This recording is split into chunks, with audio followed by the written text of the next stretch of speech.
गांव का वो कोना जहां कच्चे रास्ते के दोनों ओर बबूल के पेड़ खड़े थे और बीच में हल्की हल्की धूल उड़ती थी। बरसात का मौसम था, आसमान में बादल ऐसे लटके थे जैसे अभी झूमकर बरस पड़ेंगे। रास्ता मुड़ते ही पोखरा आ जाता था गांव की जान। सुबह सुबह यहाँ औरतें कपड़े धोती, मछलियाँ पानी में खेलती और बगुले किनारे किनारे घूमते। तो दोस्तों, स्टोरी को पूरा जरूर सुने।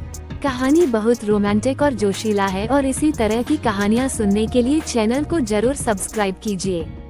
मैं राजीव शहर से गांव आया था, पढ़ाई खत्म करके बस कुछ दिन सुकून की तलाश में। पर उस दिन मेरी आंखों ने जो देखा वो शायद जिंदगी भर याद रहेगा। वो पहली झलक, पोखरे के किनारे लाल रंग की साड़ी में आधी भीगी, बालों से पानी टपकाते हुए एक औरत कपड़े पीट रही थी। उसकी कमर का लचीलापन, पानी में उसके पांव की हल्की धंस और हर झटके में साड़ी का पल्लू कांपना। मुझे बस यही लगा, ये कौन है? पास के बूढ़े से मैंने पूछा, काका ये कौन है? वो मुस्कुराया, अरे बेटा ये गुलाबी, सब इसे धोबिन कहते हैं। सुना है शादी के 2 साल में ही विधवा हो गई, तब से यही कपड़े धोकर अपना पेट पालती है। नाम सुनते ही लगा जैसे कहानी अपने आप मुझे खींच रही हो। गुलाबी की आंखों में कुछ ऐसा था, ना पूरी उदासी ना पूरी खुशी, बस एक खामोश गहराई। बरसात की वो फुहार, अचानक बूंदाबांदी शुरू हो गई। बाकी औरतें कपड़े समेटने लगी, लेकिन गुलाबी वो वहीं खड़ी रही, भीगती रही, जैसे बारिश से लड़ने का उसका अपना कोई रिश्ता हो। उसके भीगे बाल कंधों से लटकते हुए पानी की धार में बर्फ से टूटते धागे जैसे लग रहे थे। मैं दूर से देख रहा था, पर नजर हटी नहीं रही थी। दिल के अंदर अजीब सी गर्मी और ठंडक एक साथ दौड़ रही थी। बारिश थोड़ी तेज हुई तो मैं उसके पास गया। बहुत भीग जाओगी, आओ मैं छाता दे देता हूँ। उसने मेरी तरफ देखा, होठों पर हल्की सी मुस्कान आई। हम तो रोज भीगते हैं बाबू, आपको शहर में बारिश नहीं होती क्या? उसकी आवाज में देहाती मिठास थी और नजरों में हल्की शरारत।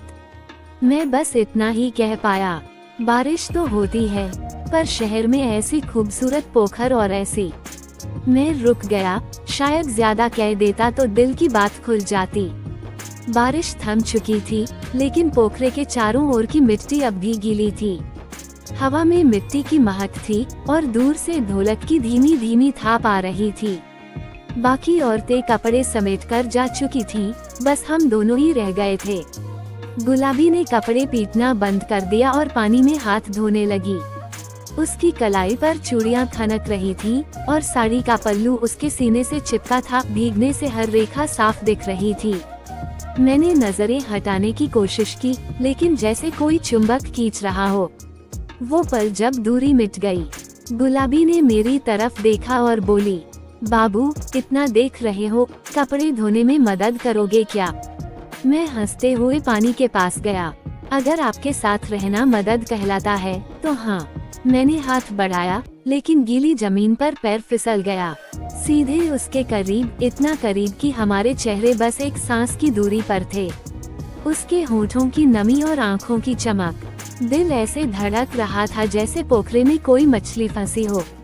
गुलाबी ने धीरे से मेरा हाथ पकड़ा, सावधान रहो बाबू, यहाँ गिर गए तो लोग कहेंगे धोबिन ने डुबा दिया। उसकी हथेली की गर्मी भीगे बदन के बावजूद मेरे अंदर तक उतर गई।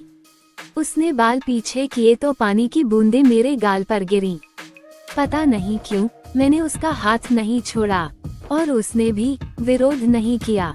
भीगते भीगते हवा में हल्की ठंड थी, लेकिन हमारे बीच जो गर्माहट फैल रही थी उसने सब भुला दिया। मैंने धीरे से उसके गाल को छुआ, वो हल्का सा कांपी, लेकिन पीछे नहीं हटी, बस आंखें बंद कर लीं। उसकी सांसें तेज हो रही थीं और मेरे होंठ खुद ब खुद उसके होंठों की तरफ झुकने लगे। पोखरे के किनारे बस पानी की हल्की लहरें और हमारे दिलों की धड़कनें सुनाई दे रही थीं।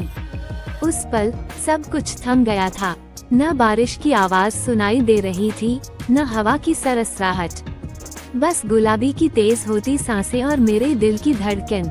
मैं उसके और करीब झुका, उसके होठों की नमी मेरी सांसों से छू रही थी। फिर अचानक हमारी नजरें मिली और वो शर्म से मुस्कुराए। उस मुस्कान ने जैसे मेरे होश उड़ा दिए। भीगे होंठ, कांपते बदन। मैंने झुककर उसके होंठों को छुआ हल्के से। वो एक पल के लिए ठिठकी, फिर जैसे बरसों का जमा हुआ सैलाब टूट पड़ा हो, उसने मेरी पकड़ कस दी। भीगे होंठ आपस में टकराए और पोखरे की ठंडी हवा भी उस गर्माहट को रोक न सकी। गुलाबी की उंगलियां मेरी पीठ में धंस गईं और उसकी देह मेरी बाहों में कांप रही थी। उसका भीगा पल्लू सीने से चिपका था और हर सांस के साथ उसकी धड़कन मेरे सीने से टकरा रही थी। पोखरे का किनारा और हम दोनों धीरे धीरे पोखरे के किनारे बैठ गए।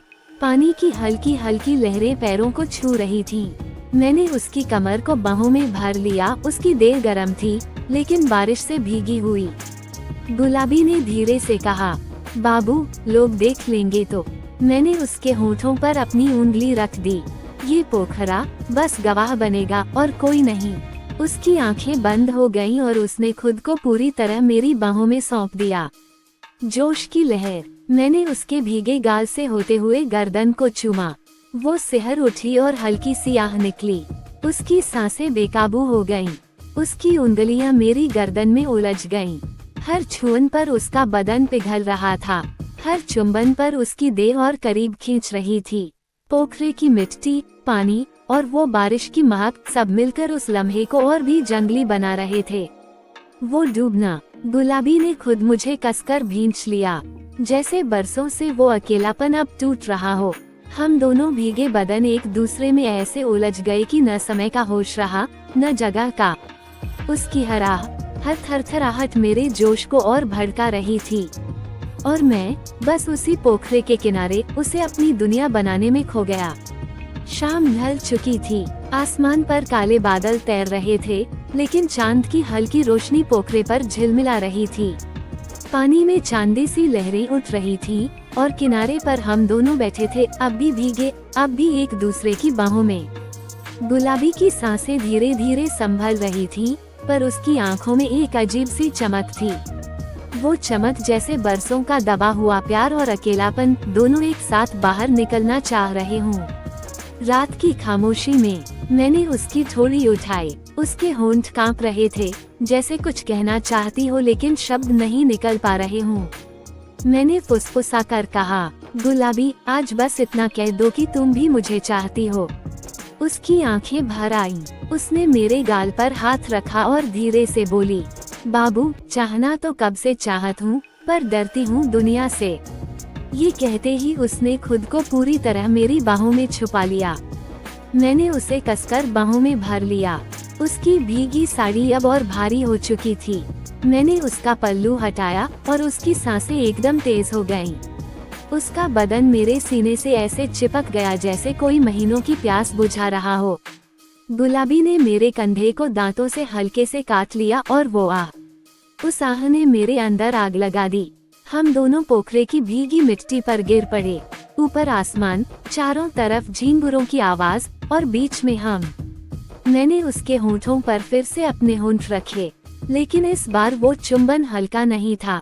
ये गहरा था, बेकाबू था, पूरा था। उसकी उंगलियां मेरी पीठ पर चल रही थीं। उसकी देह मेरी छुअन पर सिहर रही थी। उसका चेहरा लाल था, आंखें बंद थीं और होंठ बार बार मेरे होंठों से टकरा रहे थे। गुलाबी ने खुद मेरी गर्दन पकड़कर मुझे और करीब कर लिया। उसका बदन गर्म था, भीगा था और हर स्पर्श पर पिघलता जा रहा था।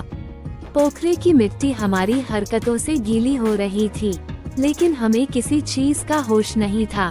हम बस डूब रहे थे एक दूसरे में, अपनी प्यास में।